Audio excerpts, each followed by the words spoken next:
మీరందరూ కొంచెం కామ్గా ఉంటే ఇక్కడ మాట్లాడే వాళ్ళు అక్కడికి వినిపించట్లేదు. సో మీరెంత కామ్గా ఉంటే వాళ్ళకి నేను మాట్లాడేది కూడా వినిపిస్తుంది. ప్లీజ్. ముందుగా ఇక్కడికి విచ్చేసినటువంటి అభిమాన సోదరులందరికీ నా నమస్కారాలు. ఇక్కడికి విచ్చేసినటువంటి పాత్రికేయ మిత్రులందరికీ కూడా నా నమస్కారాలు.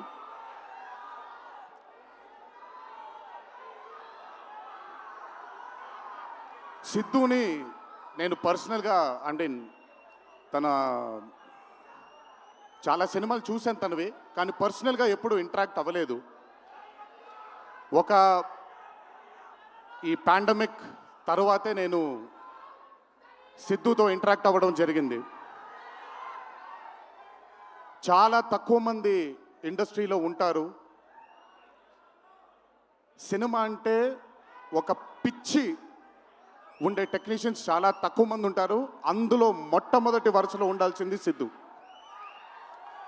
తనకి సినిమా తప్ప వేరేమీ తెలీదు. డీజే టిల్లు అనే క్యారెక్టర్ని చూసి మీరు అనుకోవచ్చు బేసిక్గా సిద్ధు ఇలాగే ఉంటాడేమో తన పర్సనల్ లైఫ్లో అని. But Siddhu is not that. తనకెంతసేపు సినిమా, తను చేస్తున్నటువంటి క్యారెక్టర్, తను పార్టిసిపేట్ చేసినటువంటి కథ, ఈ కథకి నేను న్యాయం చేస్తున్నానా లేదా అనే తపన. చాలా తక్కువ మంది ఆర్టిస్ట్లో కానీ చాలా తక్కువ మంది టెక్నీషియన్స్లో ఈ తపనని చూస్తాం మనం. సిద్ధు డీజే టిల్లు అనే మూవీతో కేవలం సక్సెస్ని కాదు, బట్ మన జీవితంలో కలకాలం మిగిలిపోయే ఒక క్యారెక్టర్ని మనకిచ్చాడు తను. చాలాసార్లు అనుకునేవాడిని, అంటే నేను చిన్నగా ఉన్నప్పుడు టామ్ అండ్ జెర్రీ కార్టూన్స్ని బాగా చూసేవాడిని, పాపాయ్ అనే కార్టూన్స్ని చాలా చూసేవాడిని, హీమ్యాన్ అనే కార్టూన్ని చూసేవాడిని. ఇలాంటి క్యారెక్టర్స్ మన లైఫ్లో సినిమాల ద్వారా మిగిలిపోతే ఎంత బాగుంటుందో అని ఎప్పుడూ కోరుకునేవాడిని. అండ్ ఈరోజు టిల్లు కేవలం ఒక డీజే కాదు, టిల్లు కేవలం ఒక సిద్ధు జొన్నలగడ్డ కాదు, టిల్లు మన ఇంట్లో మన చుట్టూ తిరిగే మనిషి అయిపోయాడు ఈరోజు. Hats off to Siddhu, hats off to the whole team of DJ Tillu and Tillu square for creating ఒక క్యారెక్టర్ని మన ఇంట్లో ఉండిపోయి మన మనిషిలాగా మన చుట్టూ తిరుగుతూ ఉండే ఒక క్యారెక్టర్ని క్రియేట్ చేసినందుకు ముందు హ్యాట్స్ ఆఫ్ టు దెమ్. నవ్వించడం అనేది ఒక వరం, నవ్వకపోవడం ఒక శాపం. నాకు బేసిక్గా నేను నవ్వడం మొదలు పెడితే నాకు ఆపుకోవడం చాలా కష్టం. నేను అదుర్స్ చేసినప్పుడల్లా పాపం మా వినయ్ అన్న తెగ కష్టపడిపోయాడు. ఎందుకంటే బ్రహ్మానందం గారిని ఆయన డైలాగ్ చెప్పక్కర్లేదు, ఆయన్ని చూస్తే చాలు నవ్వేసేవాడిని. అది త్రివిక్రమ్ గారు కూడా చాలాసార్లు ఫేస్ చేశారు అరవింద సమేత జరుగుతున్నప్పుడు. అలాంటిది నేనెంత నవ్వానో కూడా, ఇంకా నేను నవ్వలేను బాబోయ్ అన్నంత నవ్వించాడు సిద్ధు ఈ సినిమాతో. నన్నే కాదు చాలామందిని నవ్వించాడు. ఆ బ్లెస్సింగ్స్ అంతా సిద్ధుకి దక్కాలి. ఇంకా అద్భుతమైన చిత్రాలు, ఇంకా చాలా బ్యూటిఫుల్ క్యారెక్టర్స్ని తను క్రియేట్ చేయాలి, తను పోర్ట్రే చేయాలి, మనందరికి అందించాలి అని ఆ దేవుని మనసారా కోరుకుంటున్నాను. అతనికి ఆ శక్తిని కల్పించాలని కోరుకుంటున్నాను. ఒక్కసారి మీరు వినాలి ఇప్పుడు నేను చెప్పేది. వినపడుతుందా? పర్లేదు, వినపడుతుంది. దేవరా సినిమాలో ఒక డైలాగ్ ఉంది. డైలాగ్ గురించి చెప్పను కానీ దేవర్ కూడా ఇంచుమించు భయం గురించి ఆ సినిమా ఎక్కువ శాతం భయం గురించి మాట్లాడడం జరుగుతుంది ఆ సినిమాలో. కలగనే ధైర్యం ఉండాలి, కళ కనడానికి ఒక ధైర్యం ఉండాలి. ఆ ధైర్యాన్ని, ఆ కళని సార్థకం చేసుకోవడానికి, నిజం చేయడానికి భయం ఉండాలి. అది కుదిరితే సరిదిద్దండి, లేదంటే క్షమించండి, అంతేగాని నేనున్నానని గుర్తించండి ఇక్కడ మీరు. I'm telling that. పోలే అద్దరు పోలే. సో అది ఊరికే నాకేంటో, నాకు ఆయన్ని చూసి చాలా రోజులు అయిపోయింది. ఈ స్టేజ్ మీద కూర్చుంటే నాకు మళ్ళీ అరవింద సమేత గుర్తొస్తుంది ఆయనతో. సో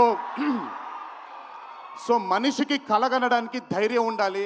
ఆ కళని సార్థకం నిజం చేయడానికి విపరీతమైనటువంటి డిసిప్లిన్ ఉండాలి. డిసిప్లిన్ అంటే భయం. ఈరోజు the whole team of Tillu square అవ్వచ్చు, DJ Tillu as a brand, వాళ్ళు అంత భయపడుతూ భక్తితో శ్రద్ధలతో ఆ సినిమాని మీ అందరికీ చూపించాలి, మీ అందరికీ నచ్చాలని అంత కష్టపడ్డారు. కాబట్టి ఈరోజు ఆ సినిమాకి అంతటి ఘన విజయం లభించింది. Siddhu, please, all your life ఒకటే మార్గం, కష్టపడాలి, కష్టపడుతూనే ఉండాలి. మళ్ళీ చెప్తాను, కష్టానికి కొలమానం లేదు. నా కష్టం నీ కష్టం వేరు కాదు, కష్టం ఒకటే. అయిన పడినా నేను పడినా విశ్వకు పడినా అందరికీ కష్టంకి కొలమానం లేదు. ఎక్కువ కష్టపడ్డారు, తక్కువ కష్టపడ్డారు లేదు, కష్టపడ్డారు. ఆ కష్టాన్ని ఎప్పుడూ నమ్ముకో. It will always take you forward my love. నాకు చాలా నమ్మకం. నేను చాలాసార్లు విశ్వక్కి సిద్ధుకి చెప్పాను, నాకు మీ ఇద్దరిపైన చాలా నమ్మకం ఉంది. అంటే నేనేదో పెద్ద ఇలా అని కాదు, బట్ నమ్మకం ఉంది. రేపొద్దున ఇండస్ట్రీకి మీ ఇద్దరు కూడా చాలా హెల్ప్ అవుతారు. ఇండస్ట్రీ ముందుకు వెళ్ళడానికి, కొత్త ఐడియాస్ని, కొత్త థాట్స్ని ముందుకు తీసుకురావడానికి మీ ఇద్దరు కూడా మీ వంతు కృషి డెఫినెట్గా ఈ ఇండస్ట్రీకి పెడతారు. మీరు ఉపయోగపడతారు ఇండస్ట్రీకి అని చాలాసార్లు వాళ్ళకి చెప్పాను. ఈరోజు ఇద్దరిని అలా చూస్తుంటే నాకు చాలా గర్వంగా, చాలా ఆనందంగా ఉంది. ఇండస్ట్రీకి ఈరోజు ఇలాంటి డేర్ డెవిల్స్ కావాలి, కొత్త థాట్స్ని ముందుకు తీసుకొని వెళ్ళడానికి, కొత్త రకమైన ఐడియాస్ని ముందుకు తీసుకొని వెళ్ళడానికి. Hats off to both of them. అలాగే ఈ చిత్రానికి దర్శకత్వం వహించిన మల్లిక్ రామ్ గారు, it's not an easy task అండి. ఒక బ్లాక్ బస్టర్ అయిన చిత్రానికి మళ్ళీ సీక్వెల్గా మీరు దానికి దర్శకత్వం వహించడం ఈజీ టాస్క్ కాదు. Hats off to you and congratulations. You've done a great and an amazing job. అలాగే ఈ చిత్రానికి పనిచేసిన సాంకేతిక నిపుణులందరికీ, నేను ఇందాకే కాసర్ల శ్యామ్ గారితో మాట్లాడుతున్నాను. ఆయన రాసినటువంటి ఒక పాట చాలా ఇష్టం నాకు, బలగంలో ఊరు పల్లెటూరు అనే పాట నాకు చాలా ఇష్టం. నాకెందుకో ఆయన రాస్తుంటే మట్టి వాసన వస్తూ ఉంటుంది ఆయన దగ్గర నుంచి, ఆయన వాడే పదాల దగ్గర నుంచి. Hats off to Kasarla Shyam garu, hats off to Achchu, hats off to all the other technicians, and special mention to Radhika and the Radhika, Neha garu and Anupama Parameswaran garu. They've done phenomenal job. Tillu తనకుండే ఒక వీక్నెస్ ఏదైతే ఉందో ఆ వీక్నెస్ని పర్ఫెక్ట్గా పోర్ట్రే చేయగలిగారు. వాళ్ళిద్దరూ లేకపోతే ఈరోజు డెఫినెట్గా ఈ చిత్రం ఇంత విజయం సాధించేది కాదు. వాళ్ళకు కూడా నా కంగ్రాచులేషన్స్ తెలియజేస్తూ, ఇక్కడికి విచ్చేసిన మీ అందరికీ కూడా నా ధన్యవాదాలు. ఒకే ఒక మాట, కొంచెం ఓవర్ అయిందని అనుకోకపోతే ఒక చిన్న విషయం చెప్తాను. ఈరోజు చొక్కా వేసుకొని వచ్చాను, చొక్కాకి కాలర్ ఉంటుంది. దేవరా అనే చిత్రం రిలీజ్ లేట్ అయినా సరే రేపొద్దున మీ అందరూ గర్వంగా కాలర్ ఎగరేసుకునేలాగే ఆ